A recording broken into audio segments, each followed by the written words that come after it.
Okay, hi guys, and welcome to the show. Today a very special review indeed, because we are taking a world exclusive first look at the new 417 from Hanhart. This is a flyback version and it celebrates 140 years of the brand. Those of you who have been following the channel will know my love and admiration. It was a grail watch for about 6-7 years since the beginning of the channel, and then last year I had the honor of co-designing their first 39mm option, which I've been saying they should bring back for the longest time, and they did. This is my wristwatch. This is the red line from last year, but this new release is not a limited edition. This is for general release. And as always guys, a little bit of history to help contextualize this massively important military chronograph.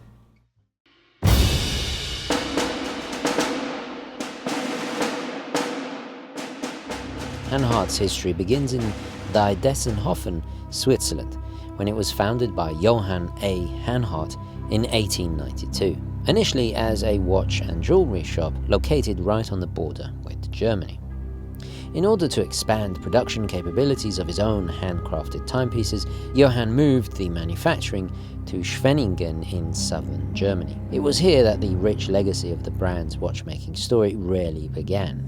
In 1924, Hanhart launched his first stopwatch, and shortly after expanded into pocket watches and wristwatches. From 1932 onwards, following the passing away of his father, Wilhelm Julius Hanhart took over the company, concentrating on manufacturing primarily chronographs. By 1938, their ability to produce supremely high-quality stopwatches at reasonable prices for the time culminated in the production of their first single-pusher chronograph watch. We are of course talking about the now legendary Caliber 40. What made this chronograph so special and stand out from all the rivals, domestically and just across the border in Switzerland, was the fact it combined decades of experience and expertise into a very reliable, accurate and again competitively affordable offering. The success of the Caliber 40 saw it adapted into a dual-pusher chronograph a year later with the Tachytelli Caliber 41 watches that famously had the red painted bottom pusher to prevent unintentional resetting. The release of this pilot's chronograph coincided with the rearmament of the German Air Force in 1939. And so when the military required a watchmaker to supply its most elite Luftwaffe officers, as well as many naval officers too, Hanhart was selected. The result was some of Germany's most famous fighter aces owning and using Hanhart chronographs. This tradition would continue post-World War II, well into the 1950s and 60s. By this time, Hanhart had unintentionally become the choice of style and movie icon Steve McQueen, while he was competing in a motorcycle race in Germany. The actor was an avid motorbike and sports car racer. He required a rugged yet highly legible chronograph that could handle the rigors of these sports. And so, while overseas, he purchased a Hanhart 417 ES, and the rest is history. What better choice than a chrono that connoisseurs and collectors also now call the Bundeswehr chronograph? Today, Hanhart is located in Guttenbach in the Black Forest and continues to produce stopwatches and watches for both commercial and sports timekeeping, becoming a market leader and Europe's largest producer of mechanical stopwatches.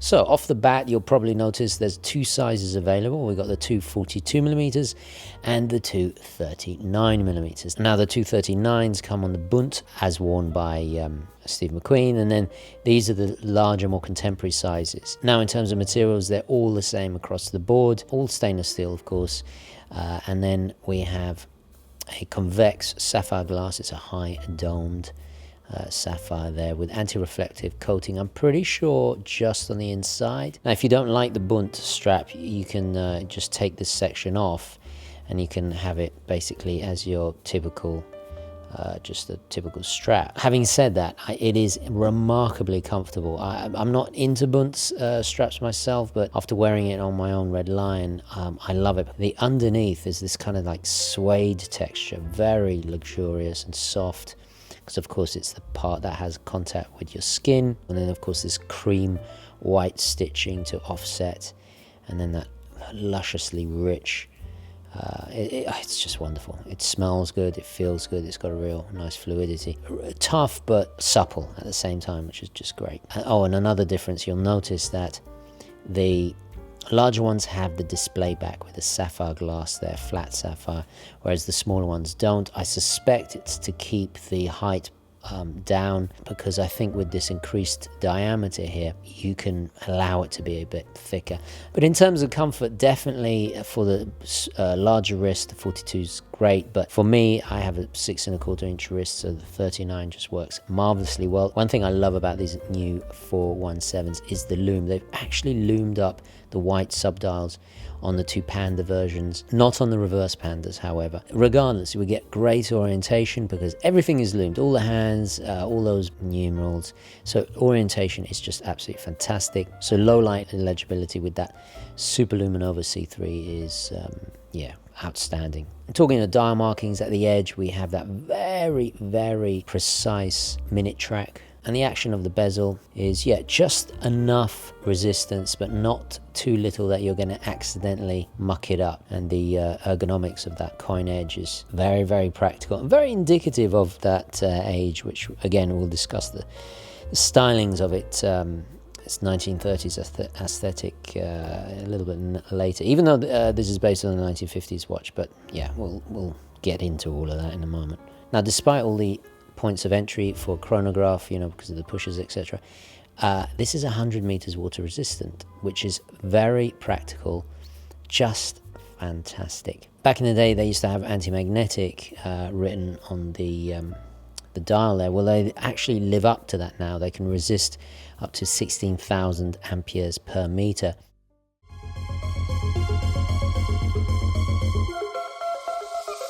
Inside the new incarnation of the 417 is also a new movement. This is the first time I have come across this impressive manual wind Swiss-made Sellita AMT 5100M. Like most Sellita calibers, from what I can tell, and I might be wrong here, but judging by its architecture, it seems to be based on ETA and Valjoux movements, or a clone if you will. And I hope it is, because therefore we get all the inherent reliability, ease of servicing and robustness that has been proven for decades with those brands. The result is a competitively priced and compellingly sturdy mechanical offering, boasting hacking, a 30-minute counter, sub-seconds for the main time, a power reserve of 50 hours, a nice high beat of 28,800 vibrations an hour, but most impressively of all, a column wheel actuated flyback function. This makes it something truly special.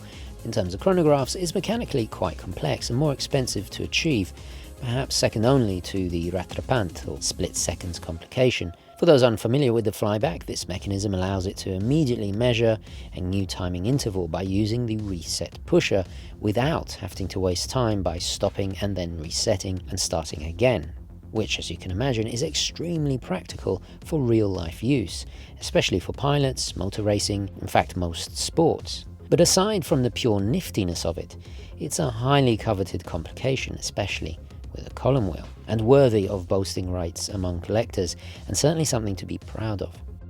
While it was Longines that first developed it in a wristwatch in 1936, it was Hanhart that introduced it to actual battle-worn pilot military watches. Mechanically speaking, the most apparent difference between a flyback and a regular chrono is the lack of tab on the reset hammer that allows it to reset while running. When resetting, a separate lever then disengages the chronograph, and once the pusher is released, the lever is therefore released, with a spring that pushes the gear train to engage the main seconds again. In terms of accuracy, these are regulated and so far within COSC tolerances, even though they are not officially certified. As for decoration, we have your typical mix of bead blasting and Geneva stripes, but what really elevates this is the thermally blued column wheel and screws, perfectly highlighting the star attraction of the show. Very cool attention to detail.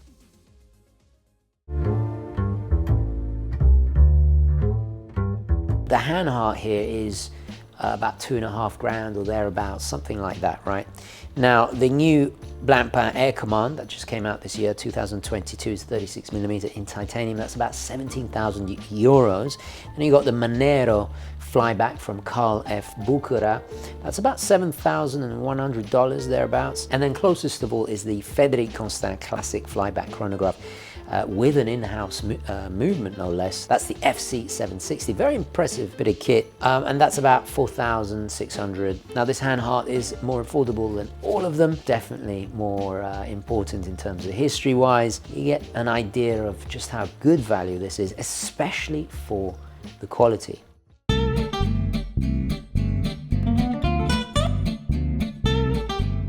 It's obvious the roots of this design lie in Hanhart's most historic World War II Chronos. The bi-compact layout and Art Deco boxy Arabic numerals were first seen in the Caliber 40 in 1938, as well as the bi-directional timing coinage bezel, which was added somewhat later in that model. The very first ones actually having a smooth bezel.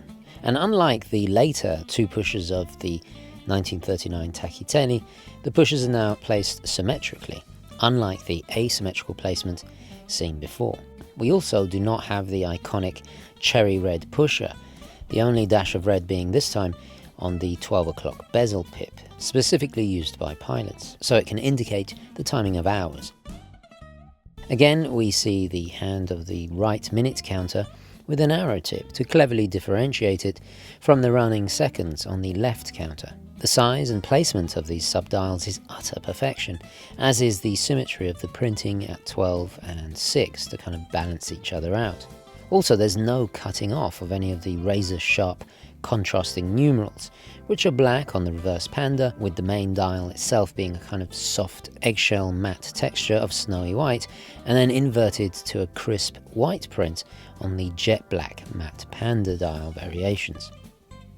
This new Panda configuration may have been inspired by a small number of 417s made with entirely white dials for the medical services, and also commissioned by the French during the 1950s for their military.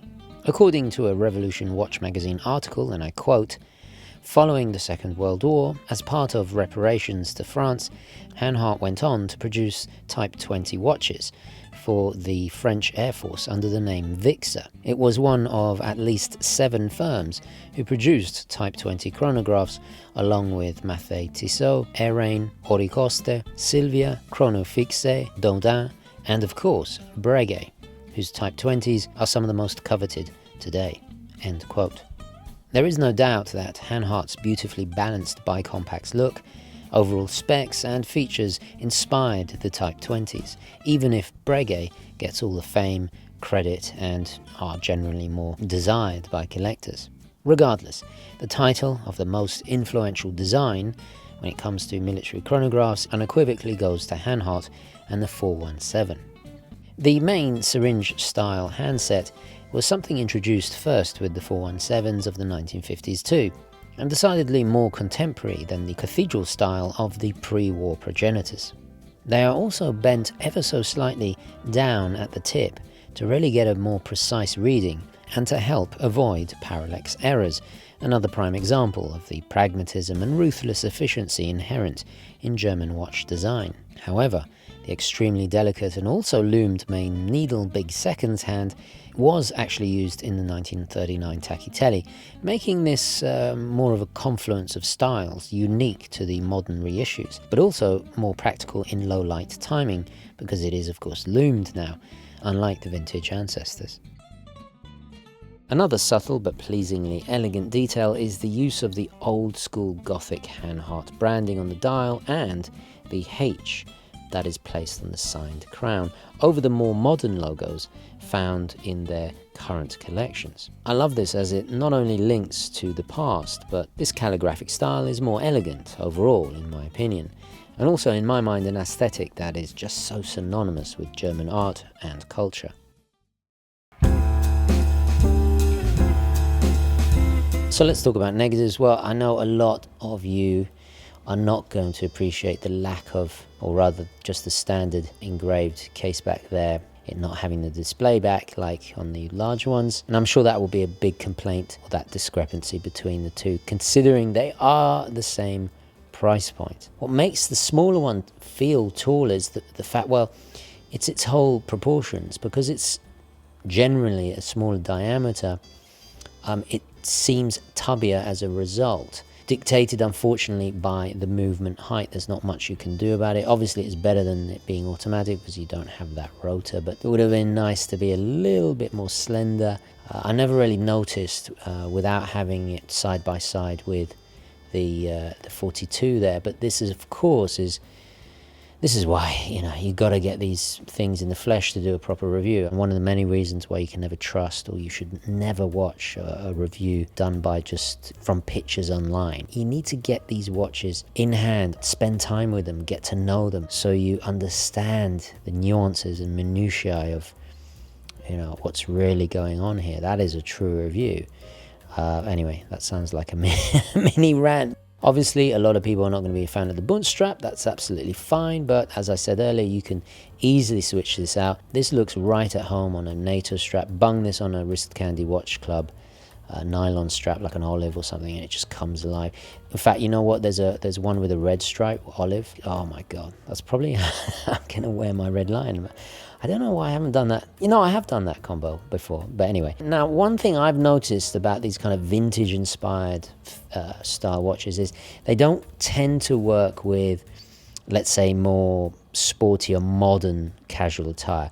These look great with a leather jacket, casual smart, that kind of thing. Or even you can get away with, minus the bunt, with a nice jacket, even maybe a suit. Yeah, actually, yeah. Why not with a suit? I think vintage watches really work well with, all dappered up to the nines. For example, your Stone Islands and your Nike tracksuits, or your Hugo Boss hoodies and stuff like that. In my opinion, it doesn't really work. But then again, I'm extremely fastidious when it comes to these kind of things. One thing I will say about the reverse Panda is I would have loved these hands to be thermally blued instead of blacked out. I think it would have elevated it somehow and really made it pop. I love blued hands, as you've seen in my Safari and my Cartier Santos, etc. I think it brings such a classy refinement to a dial, and especially white dials. I think it really works with white dials. Again, maybe that's just my preference. What do you guys think? Let me know in the comments. Also, it would have been nice to have a red pusher, but then again, that would have conflicted with the red line. That was part of the agreement to make that unique. So there's one more little addendum I'd like to add to the negative section.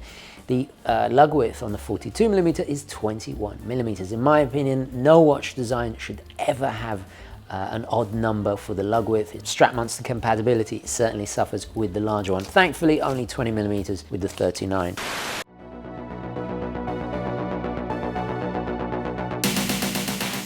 Omega has their Speedy, Rolex has the Daytona, Breitling has the Navitimer, and so on.